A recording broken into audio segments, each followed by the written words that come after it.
Logo submit করার সময় বেশ কিছু দিকে লক্ষ্য রাখতে হবে। কি কি বিষয়ে লক্ষ্য রাখতে হবে সেটাই আমরা এখন আলোচনা করব। আপনি ক্লায়েন্টকে যখন লোগো সাবমিট করবেন তখন 3 ধরনের কনসেপ্ট আপনি ক্লায়েন্টকে সাবমিট করতে পারেন। এক্ষেত্রে ক্লায়েন্ট যেন আপনার কাছ থেকে সুন্দর লোগোটি চয়েস করতে পারে, সেই জন্য আপনি অনেক ধরনের কনসেপ্ট বা 3 ধরনের কনসেপ্ট ক্লায়েন্টকে সাবমিট করতে পারেন।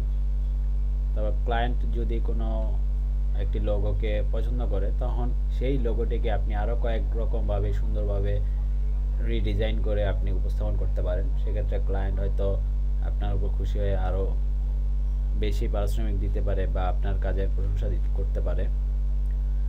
তারপর লোগো ফাইলটি যখন চয়েস হয়ে যাবে ফাইনালি, তখন সেই ফাইলটিকে আপনি প্রিন্ট ভার্সনের জন্য প্রস্তুত করবেন এবং ওয়েব ভার্সনের জন্য প্রস্তুত করে নেবেন।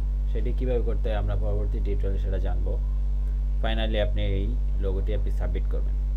তো আমরা যেহেতু এখানে পরীক্ষামূলকভাবে ডিপ গ্রিন নামের লোগোটি আমরা এই টিউটোরিয়ালে আলোচনা করেছি, তো এইখানে ধরা যাক এই 3টি কনসেপ্ট আমরা এখন জমা দেব। তার মধ্যে প্রথম কনসেপ্ট হচ্ছে এটি, যেটি আমরা টিউটোরিয়ালে করেছি পূর্বে, এবং এগুলো হচ্ছে কাস্টম শেপ দিয়ে তৈরি করা, যেটি ফটোশপ টিউটোরিয়ালের মাধ্যমে আমরা দেখেছি আগেই।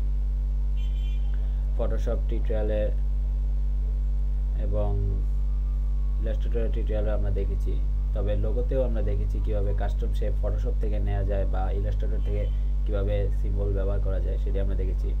তো সেই একটি লোগো ধরা যাক এই ডিপ গ্রিন, এটিকে আমরা কয়েকভাবে উপস্থাপন করেছি।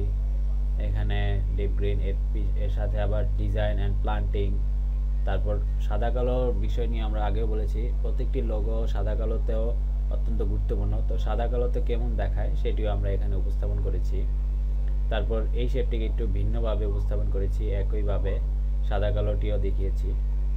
তারপর নেক্সট আমরা আরেকটি কনসেপ্ট, এখানে আমরা কিছু গাছের অংশ দিয়ে আমরা তৈরি করার চেষ্টা করেছি, এটিও বিভিন্ন রকমভাবে বিভিন্ন অ্যাঙ্গেলে সাদা কালোতে উপস্থাপন করার চেষ্টা করা হয়েছে।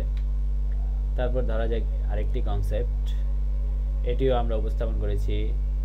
এখন এটি সাদা কালোতে কীরকম দেখায় বা হোয়াইট গ্রেতে কেমন দেখায় সেটি আমরা উপস্থাপন করেছি। তো আপনিও যখন আপনার ক্লায়েন্টকে লোগো সাবমিট করবেন তখন এইভাবে বিভিন্ন কনসেপ্টে আপনি লোগোটি ক্লায়েন্টকে সাবমিট করবেন, তাহলে আপনার ক্লায়েন্ট আপনার উপর খুশি হবে এবং আপনার যে কাজ সেটিকে পরিপূর্ণ আকারে ফলপ্রসূ আকারে সাবমিট হবে। আশা করি এই দিকগুলো আপনারা খেয়াল রাখবেন। পরবর্তী টিউটোরিয়ালে থাকছে আরও বিস্তারিত। ধন্যবাদ।